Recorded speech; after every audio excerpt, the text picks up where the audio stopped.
세상을 살다 보면 내가 예상한 최상의 시나리오와는 다르게 나의 모습과는 전혀 다른 모습의 자아가 드러날 때가 있죠.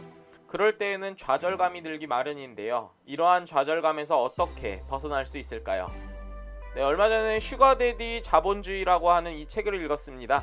이 책은 신자유주의 경제론의 어두운 면을 보여주고 있는 책인데요. 신자유주의는 경제활동에 대한 공적인 규제를 최소화함으로써 개인들이 상호작용하여 노동에 대한 가격을 정하고 시장을 자율 형성하게 하는 것인데요. 가까운 예를 들면요, 배달의 민족 라이더스가 있습니다. 그들은 배달의 민족의 직원은 아니고요, 스스로가 스스로의 노동력을 파는 주체입니다.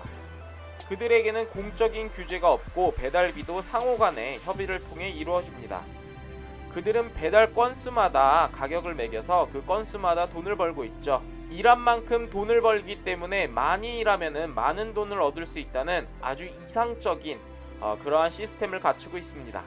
하지만 현실에서는요, 그 이상적인 시나리오와는 조금 다른 모습들이 보여지곤 하는데요.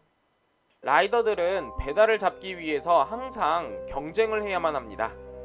그리고 리뷰 수가 좋아야 식당에서 라이더에게 부탁을 하기 때문에 최대한 식당과 고객의 비위를 맞추려고 노력하죠. 그래서 그들에게 갑질을 당하더라도 꾹 참습니다. 분명 정당하게 자신의 노동력을 파는 것인데 라이더스와 식당 그리고 라이더스와 고객 사이에 계급이 생기게 되는 것이죠. 그리고 그들은 언제 자신들의 수입이 끊길지 모른다는 불안감을 항상 안고 있죠. 식당 주인들은 그들에게 일정 부분의 금액을 할인해주면 지속해서 일거리를 주겠다는 은밀한 제안을 하기도 합니다. 똑같은 일이 헐리우드에서도 벌어졌었는데요. 유명한 영화 제작자인 하비 와인스틴이 자신의 권력을 이용해서 무명 여배우들을 캐스팅하는 대신에 그들을 성폭행했던 사건이 일어났습니다.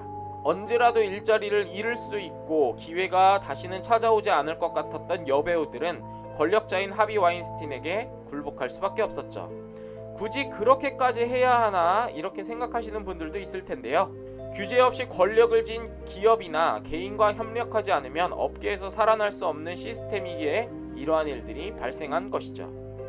만약 이 책을 읽지 않았다면요, 우리는 학교나 아니면은 신문에서 이야기하는 그 최상의 시나리오대로만 생각하면서 우리 또한 우리가 스스로를 팔아야 되는 그러한 것들이 당연하다고 생각하고 있었을 것입니다. 그러니 이 책은 신자유주의 경제라는 최상의 시나리오 속의 어두운 이면을 고발하는 그런 책입니다. 이 책이 그러했던 것처럼 20세기 초 산업화가 발달되는 미국의 어두운 이면을 또 고발한 화가가 있는데요. 그의 이름은 바로 에드워드 호퍼입니다. 1920년대 미국의 산업화가 가속화됨에 따라 많은 사람들은 희망에 찬 시나리오들을 써내려가기 시작했습니다.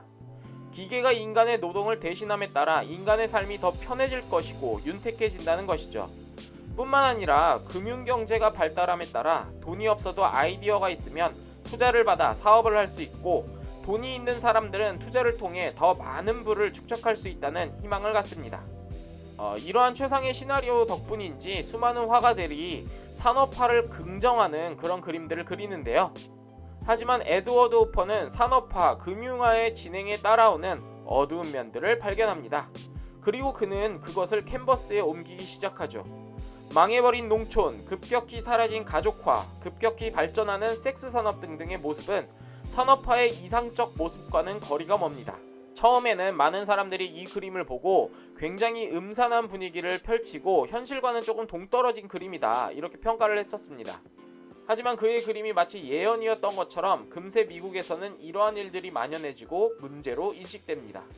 그제서야 사람들은 에드워드 호퍼의 그림이 사실적이라고 인정하기 시작하죠.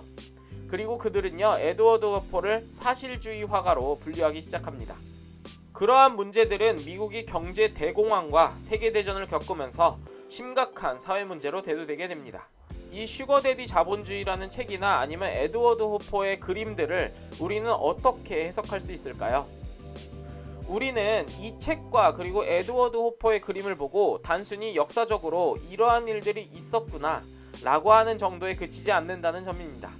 우리는 에드워드 호퍼의 그림을 통해 우리의 삶이 꼭 우리의 최상의 시나리오대로 흘러가지는 않는다는 점을 인정하고 또 그 사실을 긍정하게 되는 것이죠.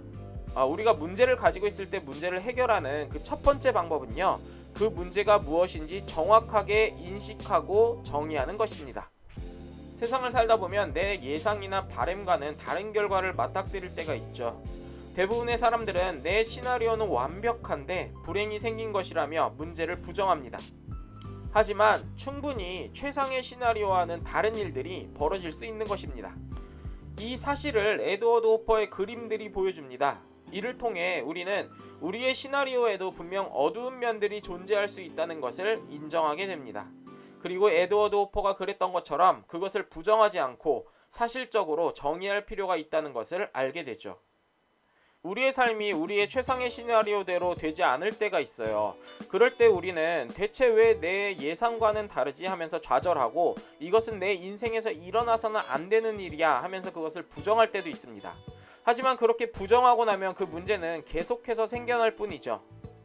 이럴 때 에드워드 호퍼가 그랬던 것처럼 우리 삶에 그리고 나의 시나리오 가운데에서 어두운 이면이 있을 수 있다는 것을 사실적으로 인정하고 긍정한다면 그 문제를 해결할 수 있는 첫 번째 단계에 우리는 올라서는 것입니다. 그리고 그것들을 극복할 수 있는 전략과 방법들을 한번 생각해 보세요. 그를 통해서 여러분들은 문제를 해결할 것이고 이 과정을 통해 여러분의 인생은 한 단계 더 성장할 것입니다.